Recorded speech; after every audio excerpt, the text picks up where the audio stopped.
శిష్యుడిగా లోకంలో ఉండడం వేరు, దేవుని రాజ్యానికి శిష్యుడిగా మారడం వేరు. ఇంతవరకు దేవుని రాజ్యంలో వచ్చేటువంటి శిష్యులుగా ఉండడానికి ఇష్టపడుతున్నటువంటి వ్యక్తులుగా ఉండేటువంటి వారు ఈ లక్షణాలు మీలో ఉన్నాయి అని అనుకుంటే శభాష్ మీకు మీరే చెప్పేసుకోవచ్చు, ఎవరి దగ్గర మీరు వెళ్ళక్కర్లా. నెంబర్ 1, అందరికన్నా ఎక్కువ నమ్మకస్తుడు నువ్వేనా? మాట్లాడింది అర్థం అవ్వలేదా? అర్థమైనట్టుగా ఉండి అర్థం అవ్వలేనట్టుగా చూస్తున్నారా? మీ శిష్యులు ఎంతమంది ఉన్నారంటే, మీ క్లాసులో ఎంతమంది ఉన్నారు? ఇప్పుడు ఈ క్లాసులో ఇక్కడ 300-200 మంది ఉన్నారు. ఈ ఇంతమందికి అందరికన్నా ఎక్కువ నమ్మకస్తుడు అయిన శిష్యుడు నువ్వేనా? శభాష్ అనండి మరి, అనరే? మీకు డౌట్ వచ్చిందా? మీ మీద మీకు డౌట్ వస్తే నేనేమి బాధపడను.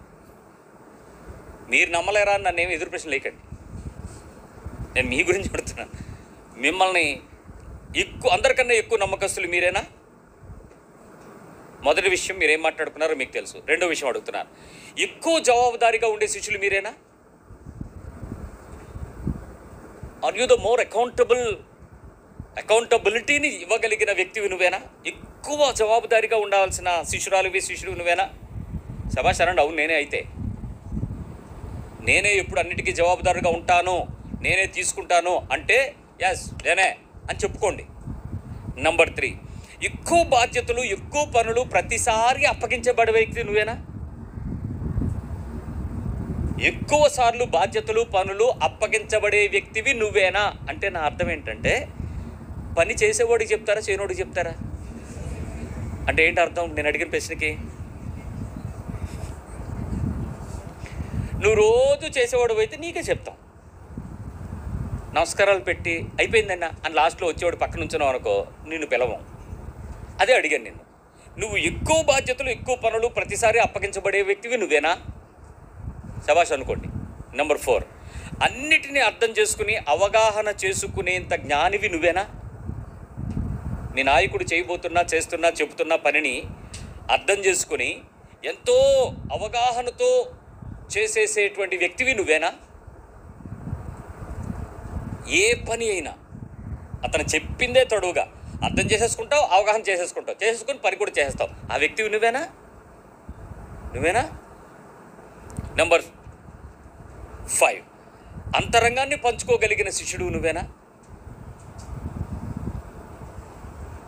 మీ భాష గారు నేను పిలిచి, అరే నా మనసు బాగోలేదు వెళ్ళరా నీతో మాట్లాడాలి అని ఎప్పుడైనా నేను పిలిచాడా? మనసు బాగోని అంతరంగ విషయాలు చెప్పుకునేంత మీరెక్కడ చోటిచ్చారు అంటారేమో.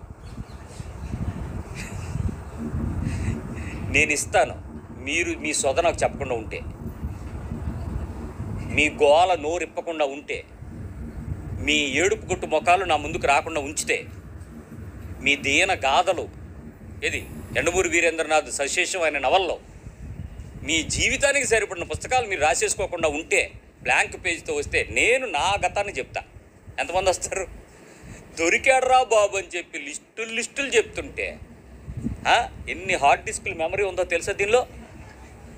జీవితాలు సేవకు వచ్చిన రోజు సుమారు 25 ఏళ్ళ అనుభవం, ఎన్ని పుస్తకాలు ఉన్నాయో లోపల. అంతరంగాన్ని సేవకుడు పంచుకోగలిగినటువంటి శిష్యుడు నువ్వేనా? Are you? నెంబర్ 6, రహస్యాలు చెప్పుకోగలిగిన శిష్యుడు నువ్వేనా?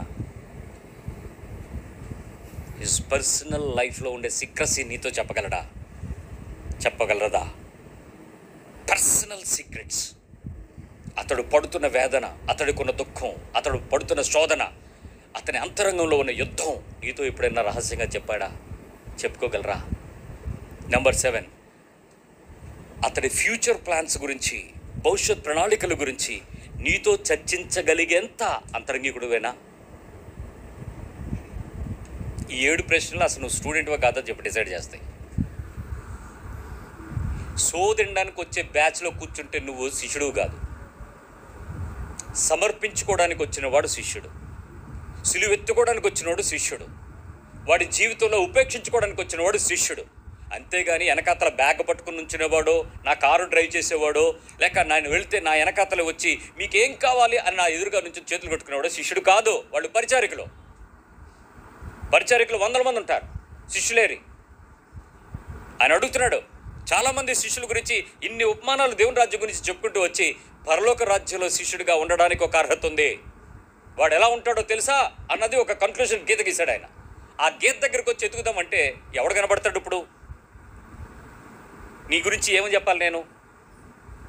నేను ఇతరులను అడిగిన ప్రశ్న, లేకపోతే ఇతరులు నన్ను అడిగిన ప్రశ్న, ఈరోజు నేను సంఘాన్ని అడుగుతున్నాను. ఈ సంఘంలో శిష్యులు ఎంతమంది ఉన్నారు? శిష్యులు అంటే తట్టబుట్ట సర్దేసి పిల్లల్ని వదిలేసి లేకపోతే కుటుంబాన్ని ఎత్తుకుని సేవకి వెళ్ళిపోయిన వాళ్ళు శిష్యులు కాదు. వాళ్ళకి స్వార్థికుని పిలుపుంటే స్వార్థ చేయడానికి వెళ్తారు. సంఘ క్రమాన్ని నడిపించడానికి వెళ్తే సంఘ క్రమానికి నాయకుడిగా వెళ్తాడు. ఒక సంఘాన్ని కట్టే పిలిపే అయితే సంఘ స్థాపనకు వెళ్తాడు. ఎవడి పిలుపులకు వాడు వెళ్తాడు, వాడు శిష్యుడు అవుతాడు. శిష్యుడు వేరు. నువ్వెవరివి? విశ్వాసవా, శిష్యుడువా? ఇప్పటికి ఇన్ని సంవత్సరాల కాలంలో నీ స్కూలు, నీ ఇన్స్టిట్యూట్, నీ ఆర్గనైజేషన్, ఇంకా గట్టిగా చెప్పాలంటే నీ చర్చి నీకేమి నేర్పింది? ఏ శిష్యత్వానికి వచ్చావు నువ్వు? ప్రార్థనలు నేర్చేసుకున్నావు, పాటలు నేర్చేసుకున్నావు, బైబిల్ సెలలు, సెలలు కాదు, ప్రేయర్ సెలలు. ఈ సెలలు ఒకటి ప్రతి ఒక్కరిని బిగించి పడేస్తున్నాయి. ఈ ప్రేయర్ సెలలు, ఈ బైబిల్ స్టడీ గ్రూపులు, రకరకాల చెత్త చెదారు. శిష్యుడు అని అడిగితే ఎవడు మాట్లాడే? ఏరు మీరు శిష్యత్వం? ఎక్కడి వరకు వచ్చింది మీ శిష్యత్వం? ఏ స్థితిలో వచ్చింది శిష్యత్వం?